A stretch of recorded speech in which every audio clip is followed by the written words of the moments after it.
Oxygen महत्वाचं आहे, त्यानंतर पाणी पण महत्वाचं आहे, अन्न पण महत्वाचं आहे, बरोबर. हे तीन गोष्टी जर मनुष्य पाण्याला जर नाही घेतले तर सगळं नाही करणार, बरोबर. ऑक्सिजन जेव्हा या तीन गोष्टी एकत्र येतात तेव्हा चांगला. उदाहरणार्थ समजा गेला पण त्याला ऑक्सिजन नसलं तर आग लागली नाही लागणार, बरोबर. उदाहरणार्थ आपली मीटर असणे किंवा फॉर्म्युलामध्ये फ्यूल, बरोबर. त्याला ऑक्सिजन मिळत आहे त्यानंतर आपण बरोबर फायर. त्याच्यामुळं तुम्ही जगात कुठं बनता वर्ल्डमध्ये तुम्ही कुठं बनता हा फॉर्म्युला कधी चेंज होता म्हणजे triangle of heat fuel oxygen. जेव्हा या तीन गोष्टी एकत्र येतात तेव्हा चालतात. त्यानंतर क्लासिफिकेशन ऑफ फायर म्हणजे आगीचे पण प्रकार असतात. जसं गाड्यांमध्ये प्रकार प्रकार बरोबर. तसंच आगीमध्ये पण प्रकार असतात त्याला म्हणजे क्लासिफिकेशन ऑफ फायर. आगीचे पण प्रकार कोणते ए बी सी आणि डी 4 प्रकार आगीचे असतात. आता तुम्ही बघू शकताय हा जो फायर एक्सटिंग्विशर याला बोलते ABC टाईप फायर. कोणता ABC टाईप फायर.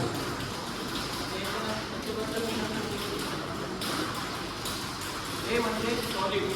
आता सॉलिडमध्ये काय काय असतं कागद लाकूड वगैरे इतर एक क्लासमध्ये काय आहे सॉलिड फायर. सॉलिड फायरमध्ये काय काय असतं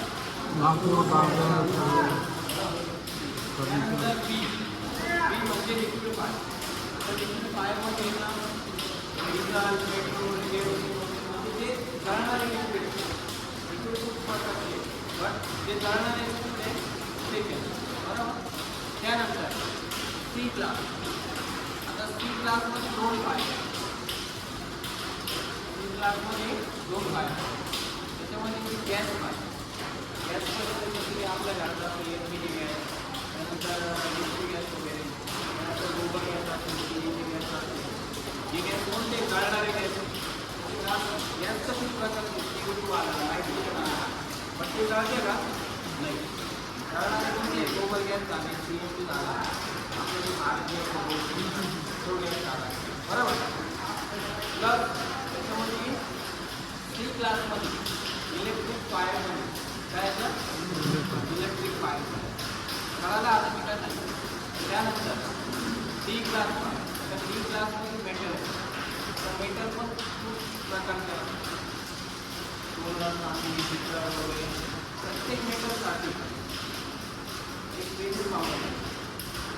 म्हणजे उदाहरणार्थ हा फायर एक्सटिंग्विशर हा कोणता आहे ABC type fire extinguisher. But जो मेटल फायरसाठी जो असतो त्याच्यावर फक्त एकच नाव असतं डी क्लास फायर. काय नाव असतं डी क्लास.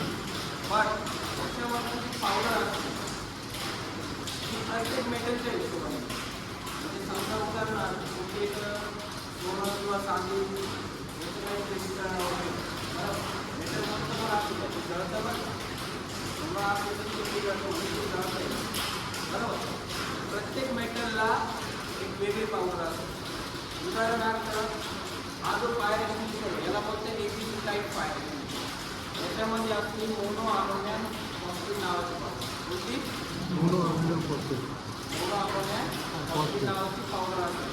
हा फायर एक्सटिंग्विशर किती फायर असतो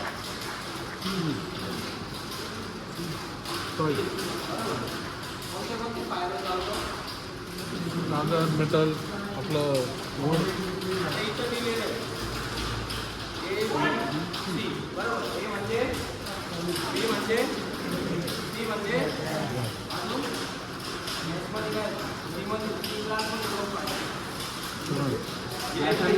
इलेक्ट्रिक बरोबर. म्हणजे हा जो फायर एक्सटिंग्विशर आहे हा कॉमन फायर एक्सटिंग्विशर म्हणजे प्रत्येक फायर. तुम्ही हा fire extinguisher electric fire use करू शकता. करू शकतो. बट याचे नुकसान पण आहे आणि फायदे पण इलेक्ट्रिक फायर. एक्झाम्पल तुम्हाला देतो.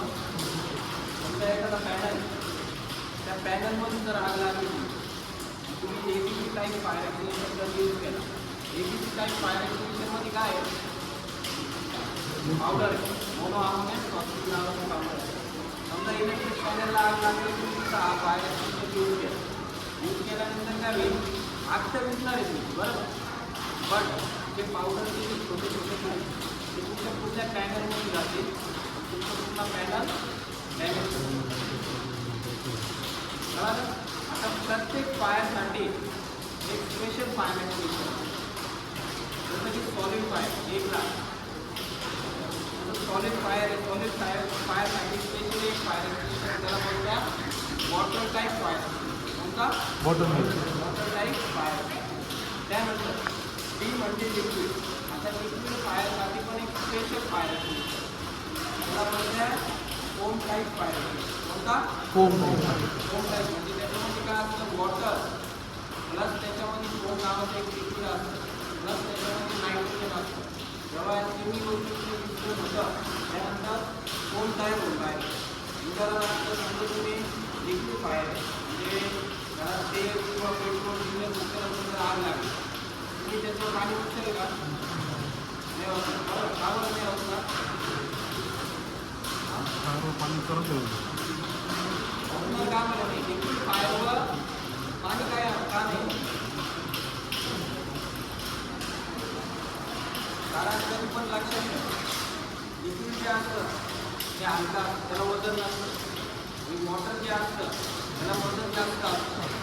जेव्हा आपण लिक्विड फायरवर वॉटर टाकतो आणि जेव्हा आपण पाणी ओततं लिक्विड फायर, म्हणजे डिझेल पेट्रोल केरोसिन वगैरे कशाचं पण असू दे, वॉटर ओतल्यानंतर काय होतं? वॉटर काय होतं? मला लिक्विडच्या खाली जायचं. लिक्विड काय प्रयत्न करतो? मला वॉटरच्या वरती यायचं. त्याच्यामुळे काय होतं? आग न विझता आगीचा अजून भडकावतो. त्याच्यासाठी स्पेशली फायर एक्सटिंग्विशर असतो, तो मॅग्नेटिकल फोम असतो. फोमचा अर्थ करतो बघा, फोम म्हणजे पेज आहे. जसं साबण आहे, साबण आपण हाताला पडला तेल तयार होतो. तुम्ही त्याला कुठपण मारले तर तो हवेत उडत. त्याला वजन आहे का? नाही. बरोबर. जेव्हा आपण लिक्विड फायरवर foam type fire extinguisher use करतो, कारण जो धागा फोम असतो तो पूर्ण कव्हर करतो आगीला. आगीला कव्हर केल्यानंतर काय होतं? आग दिसते. आग का ऑक्सिजन तुम्हाला स्टार्टिंगलाच आहे. ट्रँगल ऑफ फायर म्हणजे यूज ऑफ ऑक्सिजन, या 3 गोष्टी जर नसल्या तर आग कधीच लागणार नाही. ओके. कळालं? त्यानंतर सी क्लास. आता सी क्लासमध्ये कोणते कोणते फायर आहेत? Electric fire. या दोन्ही फायरसाठी पण एक स्पेशल फायर एक्सटिंग्विशर, त्याला बोलतात फ्यूज टाईप फायर. म्हणजे कार्बन डायऑक्साईड. हा एक फ्यूज टाईप फायर. कोणता आहे? Fuse type fire. याच्यामध्ये कार्बन डायऑक्साईड असतो. उदाहरणार्थ समजा एखाद्या रूममध्ये जर आपण हा फायर एक्सटिंग्विशर जर ओपन करून दिला, दरवाजे खिडक्या वगैरे सगळे बंद जर केले, तिथे एखाद्या व्यक्तीला जर ठेवलं तर काय होतं? थोड्या वेळ त्या व्यक्तीचा जीव जाऊ शकते. का जीव जाईल?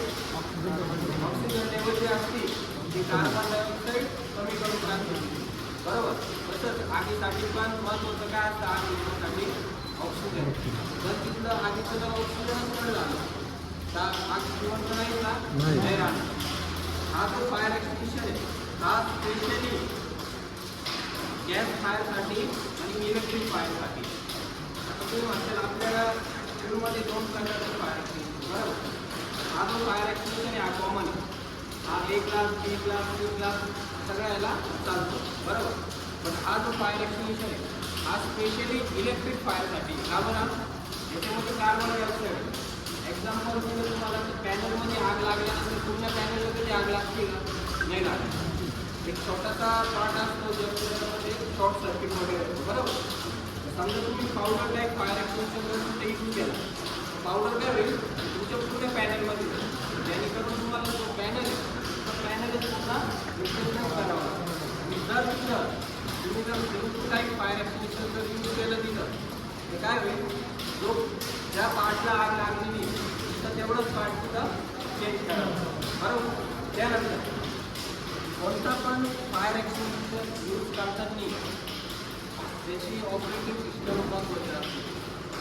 तर बऱ्याचशा लोकांना काय होतं, हा फायर एक्सटिंग्विशर दिसतोय आणि खूप जागी असं झालेली आग लागली आहे, दिवसात असू दे दिवसात असू दे नाही का, फायर एक्सटिंग्विशर तर घेऊन जाते आगीमध्ये, पण यूज कसं करायचं हेच माहिती नाही.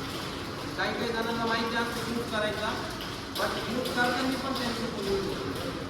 त्याचं कारण काय असतं, हा जो फायर एक्सटिंग्विशर आहे PVC टाईप फायर एक्सटिंग्विशर, याच्या इथे एक प्रेशर गेज दिलेला दिसतोय तुम्हाला, आणि याला दोन्ही साईडने रेड आहे. इकडं का इकडं पण रेड आहे, इकडं पण रेड आहे, आणि सेंटरला ग्रीन.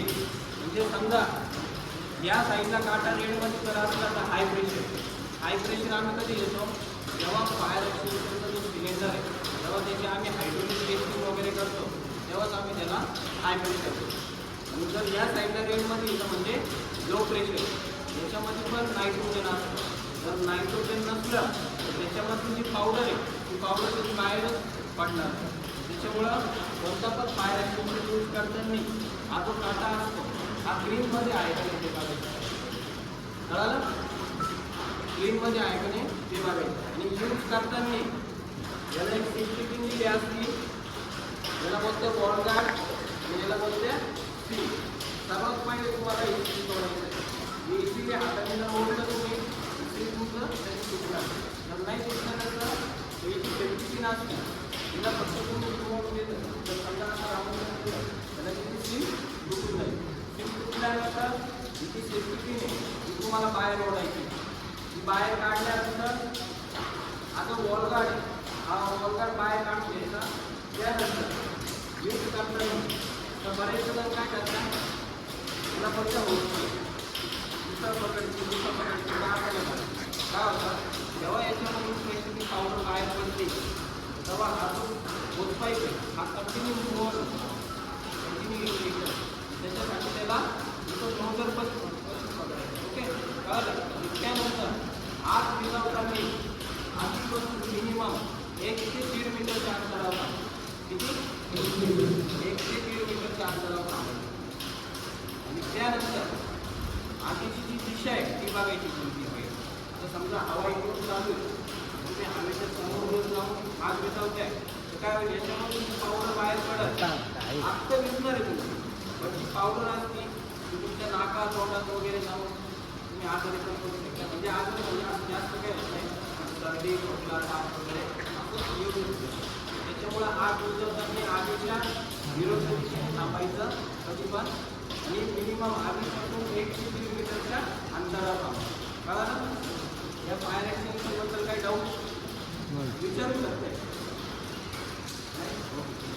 त्यानंतर हा आहे PVC टाईप फायर एक्सटिंग्विशर. याला यूज करताना कधी पण एक गोष्ट लक्षात ठेवा, फायर एक्सटिंग्विशरचा जो होसपाईप असतो याला पकडण्यासाठी इथं याला बोलते हॉर्न, याला बोलते होसपाईप. ओके, जी असते ही ऑपरेटिंग सिस्टम असते. ओके, यूज करताना कधी त्या पाईपला पकडायची, कारण PVC जो असतो हा एवढा थंड असतो. समजा जर तुम्ही यूज करताना तुम्ही इथं सोडून जर इथं जर पकडलं, तुम्ही यूज करताना तुम्हाला काहीच वाटणार नाही, पुन्हा एवढी वगैरे होईल, तुला रिकामा हो. पण रिकामा झाल्यानंतर जेव्हा तुम्ही तुमचा हात काढायला जाता तुमचा हात खूप निघणार, तुमची जी स्किन असते हाताची ती डायरेक्टली त्याला शिकते. कळालं? यूज करताना यूज टाईप फायर एक्सटिंग्विशर असतो, कधी पण यूज करताना त्याला इथंच पकडतो. ओके, आणि यूज करताना कधी पण फ्लोट केला. आता बरेच जण काय होत आहे, 2 जण लागते या फायर एक्सटिंग्विशर, असं काहीच नसतं. 2 जण नाही लागते याला, फक्त एक ऑपरेटर सिस्टम असते. आपला जो तळा असेल हा प्रॉपर याच्यावर ठेवायचा, तिथं आग लागली की तिथे ठेवायचा. लागल्यानंतर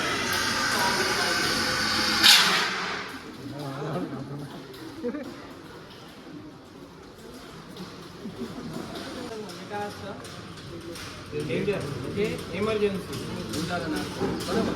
तर हा आहे पंप हाऊस. म्हणजे जी पाईपलाईन गेलेली आहे याला जो प्रेशर जो मेंटेन होतो तो इथूनच होतो. आणि आपल्या पंप हाऊसला आहे 3 पंप आहे. एक जॉकी पंप, एक मेन पंप आणि एक स्टँड बाय पंप. म्हणजे समजा जो जॉकी पंप जो असतो तो फक्त प्रेशर मेंटेन करत चालतो नॉर्मली. म्हणजे समजा उदाहरणार्थ तुम्हाला कंटिन्यू तुमच्या लाईनीवर पाणी ठेवायचं जॉकी पंप ठेवायचं बरोबर. त्यानंतर मेन पंप आणि स्टँड बाय पंप. मेन पंपचं काम काय असतं, समजा फायर वगैरे जर झाले तर त्यानंतर तुम्हाला मेन पंप चालू करायचा आहे. म्हणजे जिथं फायर झालेली आहे तिथं तो ऑपरेट करायचा आहे बरोबर. आणि स्टँड बाय जो पंप असतो हा कशासाठी असतो, समजा जॉकी पंप आणि तुमचा मेन पंप जर बंद जर झाला तर त्याच्यासाठी स्टँड बाय पंप असतो. म्हणजे 2 पंप जर खराब झाले तर तिसरा पंप तुमचा चालू असू शकतो. आणि त्याची जी ऑपरेटिंग सिस्टम आहे ती सगळी इथं हे बघा. आता हा आहे मेन पंप.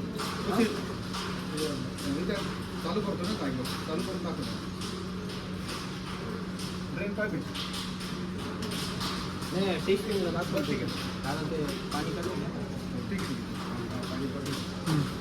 हा आहे मेन पंप स्विच. हां त्यानंतर हा आहे आपला स्टँड बाय पंप आणि हा आहे जॉकी पंप. आता समजा जॉकी पंप द्या बरोबर. इकडं जो असतो हा ऑटो आहे. इकडं ऑटो असतो हां. आणि या साईडला मॅन्युअल असतो. म्हणजे समजा आग वगैरे जर लागली आता तुम्हाला आपण ते पण दाखवणार आहे का होस पाईप वगैरे कसं पकडायचं. तर सर्वात पहिले ते पंप असतं पंपांचं विषय खूप महत्त्वाचा आहे हां. त्यानंतर सर्वात पहिले मॅन्युअली टाकायची. मॅन्युअली टाकल्यानंतर जर फायर जर झाली तर ते स्टँड बाय पंप चालू करा किंवा मग मेन पंप चालू करा. का तर तो पंप जास्त प्रेशर फेकतो. आता हे बघा हा आहे मेन पंप. मेन पंप चालू करण्यासाठी झालं हां. त्यानंतर बंद केलं बरोबर. आणि हा जो आहे हा आहे आपला स्टँड बाय पंप हां. त्यानंतर हा पण बंद केला. आणि बटन दाबायचं जॉकी पंप बंद करायला लाल बंद करणे कळालं. त्यानंतर कधी पण पंप हाऊसमध्ये आपण जेव्हा हायड्रल सिस्टम जेव्हा ऑपरेट करण्यासाठी पंप हाऊस चालू करतो तर सर्वात पहिले आपली जी टँक असते फायरची जी टँक असते कमीत कमी इथली 1 लाख लिटरची 50,000 लिटरची टँक आहे. तर कधी पण बघायची सर्वात पहिले टँक भरलेली आहे का नाही भरलेली. कारण जर समजा टँक जर भरलेली नसेल तर तिथं आग लागलेली तिथपर्यंत पाणी जाईल का नाही जाणार. तर त्याच्यासाठी इमर्जन्सीमध्ये कधी पण 24 तास ही जी बाकीच्या तुमच्या टाक्यात भरायला असू द्या किंवा नसू द्या त्याच्याशी आपल्याला महत्त्वाचं नाही. ही जी इमर्जन्सीची जी टाकी आहे ही कंटिन्यू भरलेलीच पाहिजे कळलं. हा जो पाईप आहे ती सिमेंटची जी नोजल आहे ती सर्वात पहिले तुम्हाला म्हणजे अडवायची याच्यामध्ये ओके. ओढून बघायची कारण ओढल्यानंतर लावल्यानंतर एक आवाज येतो. आला आवाज खटकीचा आवाज झाला म्हणजे तो बॅक झाला. त्यानंतर याला बोलते शॉर्ट ब्रांच. ही जी ब्रांच असते ती ब्रांचच मेन प्रेशरनी बाहेर पाणी रोहित समोरला आपण हो जाएगा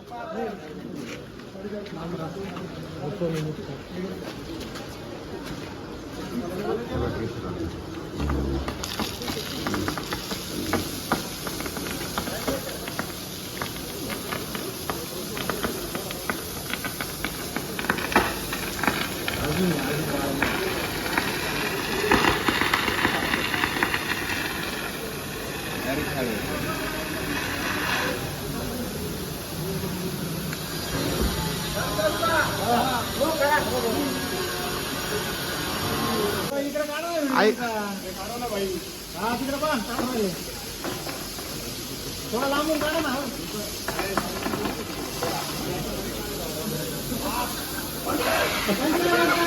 बंद करा.